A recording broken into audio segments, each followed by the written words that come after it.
വ്യാജരേഖകൾ ചമച്ച് അവയവ കച്ചവടം നടത്തിയ കേസിൽ പോലീസിന്റെ അന്വേഷണം നീങ്ങുന്നത് വിദേശ ബന്ധമുള്ള വൻ റാക്കറ്റിലേക്കാണ്. അവയവദാനത്തിന്റെ മറവിൽ മനുഷ്യക്കടത്ത് നടക്കുന്നതായും പോലീസിന് വിവരം ലഭിച്ചു. മുഖ്യപ്രതി നജീബ് വൻ റാക്കറ്റിന്റെ കണ്ണി എന്നാണ് സൂചന. കേസിൽ റിമാൻഡിൽ കഴിയുന്ന നജീബിനെ കസ്റ്റഡിയിൽ വാങ്ങി ചോദ്യം ചെയ്യാനുള്ള നീക്കത്തിലാണ് പോലീസ്. ഇയാൾ അവയവം ആവശ്യമുള്ളവരിൽ നിന്ന് വൻതുക കൈപ്പറ്റിയതായി അന്വേഷണ സംഘത്തിന് വിവരം ലഭിച്ചു. നിയമവിരുദ്ധമായി അവയവങ്ങൾ വിറ്റവരെ കേന്ദ്രീകരിച്ചും അന്വേഷണം നടക്കുന്നു.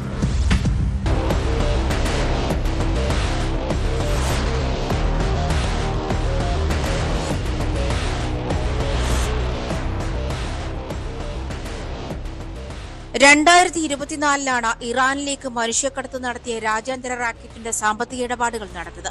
കൊച്ചി ആസ്ഥാനമായി പ്രവർത്തിച്ച മധു ജയകുമാറിന്റെ സ്റ്റെമ്മ ക്ലബ്ബ് മുതൽ നജീബ് കല്ലട്ടറയുടെ സ്ഥാപനം വരെ മെഡിക്കൽ ടൂറിസം എന്ന പേരിലാണ് പ്രവർത്തിക്കുന്നതെങ്കിലും അതിന്റെ മറവിൽ അവയവക്കടത്താണ് എന്ന് മാത്രം. അവയവദാനത്തിന്റെ മറവിൽ മനുഷ്യക്കടത്ത് നടക്കുന്നതായും അന്വേഷണ ഏജൻസികൾ കണ്ടെത്തിയിരുന്നു. നജീബ് കല്ലട്ടറ പ്രധാന പ്രതിയായ അവയവ കച്ചവട കേസിലും മനുഷ്യക്കടത്ത് നടന്നിട്ടുണ്ടോ എന്ന് അന്വേഷിക്കുമെന്ന് Ernakulam rural SP KS Sudarshan വ്യക്തമാക്കി. മനുഷ്യക്കടത്ത് അടക്കം കൂടിയിട്ടാണ് അത് എടുത്തിട്ടുള്ളത്. ഇതിലങ്ങനെ മനുഷ്യക്കടത്തിന്റെ ആംഗിൾ നമ്മൾ പരിശോധിക്കുന്നുണ്ട്.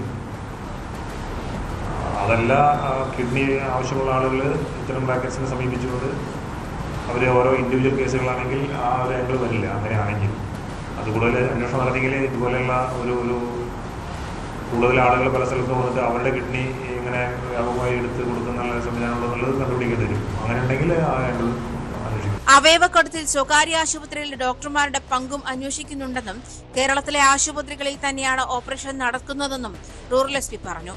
25-ലധികം ദാതാക്കളെയും സ്വീകർത്താക്കളെയും തിരിച്ചറിഞ്ഞിട്ടുണ്ടെന്നും സ്വകാര്യ ആശുപത്രി അധികൃതരുടെയും ഡോക്ടർമാരുടെയും മൊഴിയെടുക്കുമെന്നും റൂറൽ SP. ഇതിൽ കണ്ടെടുത്തുള്ള രേഖകളുടെ അടിസ്ഥാനത്തിലൊക്കെയാണെങ്കിൽ നമ്മുടെ ഇവിടെയുള്ള ഹോസ്പിറ്റലിൽ തന്നെയാണ് ഈ സർജറിയൊക്കെ നടത്തിയിട്ടുള്ളത്. ഇനി വിദേശത്ത് ബന്ധമുണ്ടെന്നുള്ളത് ഈ പ്രതി വലിയൊരു ക്രിമിനലാണല്ലോ. അങ്ങനെയൊക്കെ ആ ഒരു ആംഗിൾ കൂടി പരിശോധിക്കേണ്ടതുണ്ട്. ശരി, പ്രതിയുടെ വിദേശബന്ധം പരിശോധിക്കുമെന്നും പോലീസ് വ്യക്തമാക്കി. തമിഴ്നാട്ടിൽ നജീബ് വലിയ ശൃംഖലയാണ് ഇതിനായി ഉപയോഗപ്പെടുത്തിയതെന്നാണ് കണ്ടെത്തൽ. വിദേശത്തുള്ള സഹോദരനെ പറ്റിയും അന്വേഷിക്കുമെന്നും പോലീസ് അറിയിച്ചു. അവയവ കച്ചവടത്തിലൂടെ ലഭിച്ച പണം ഉപയോഗിച്ച് ഭൂമി ഉൾപ്പെടെയുള്ള സ്വത്തുക്കളാണ് നജീബ് വാങ്ങിക്കൂട്ടിയത്. നജീബിന്റെ സ്വത്ത് വിവരങ്ങൾ പോലീസ് പരിശോധിച്ചു വരികയാണ്. 6 കോടിയിലധികം രൂപയുടെ ഇടപാടുകളാണ് നജീബിന്റെ അക്കൗണ്ടുകൾ പരിശോധിച്ചതെന്നും പോലീസിന് ലഭിച്ചത്. അവയവദാന നിയമത്തിന്റെ മറവിലായിരുന്നോ ഇയാൾ ഈ നിയമവിരുദ്ധമായ ഇടപാടുകൾ നടത്തിയിരുന്നതെന്ന് പോലീസ് കണ്ടെത്തിയിട്ടുണ്ട്. അവയവം ആവശ്യമുള്ളവരിൽ നിന്ന് വൻതുക കൈപ്പറ്റുകയും അതിൽ നിന്നും വലിയൊരു തുക കമ്മീഷനായി എടുക്കുകയും ചെയ്തതിലൂടെയാണ് ഇയാൾ അനധികൃതമായി പണം സമ്പാദിച്ചത്. സ്വീകർത്താക്കളായ ആളുകളിൽ നിന്നും പണം തട്ടിയതായും വിവരമുണ്ട്.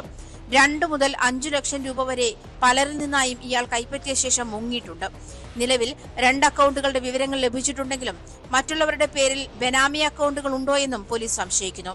ഇയാളെ വ്യാജരേഖയുണ്ടാക്കാൻ സഹായിച്ച സനോജ് ഉൾപ്പെടെയുള്ള മറ്റു പ്രതികളെയും കസ്റ്റഡിയിൽ വാങ്ങാൻ പോലീസ് അപേക്ഷ നൽകിയിട്ടുണ്ട്.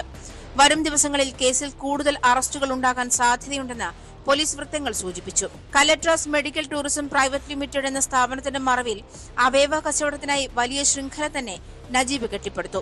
പല ജില്ലകളിലായാണ് തട്ടിപ്പ് നടന്നിട്ടുള്ളതെന്ന് കഴിഞ്ഞ ദിവസം പോലീസ് വ്യക്തമാക്കിയിരുന്നു.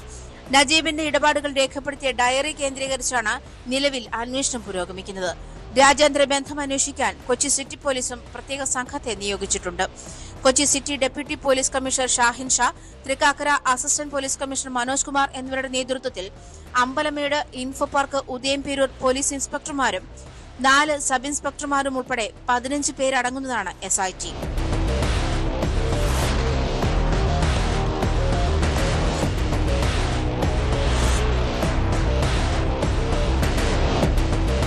ന്യൂസ് 18 കൊച്ചി. കൂടുതൽ വാർത്തകൾക്ക് news 18 Keralam YouTube channel subscribe ചെയ്യുക.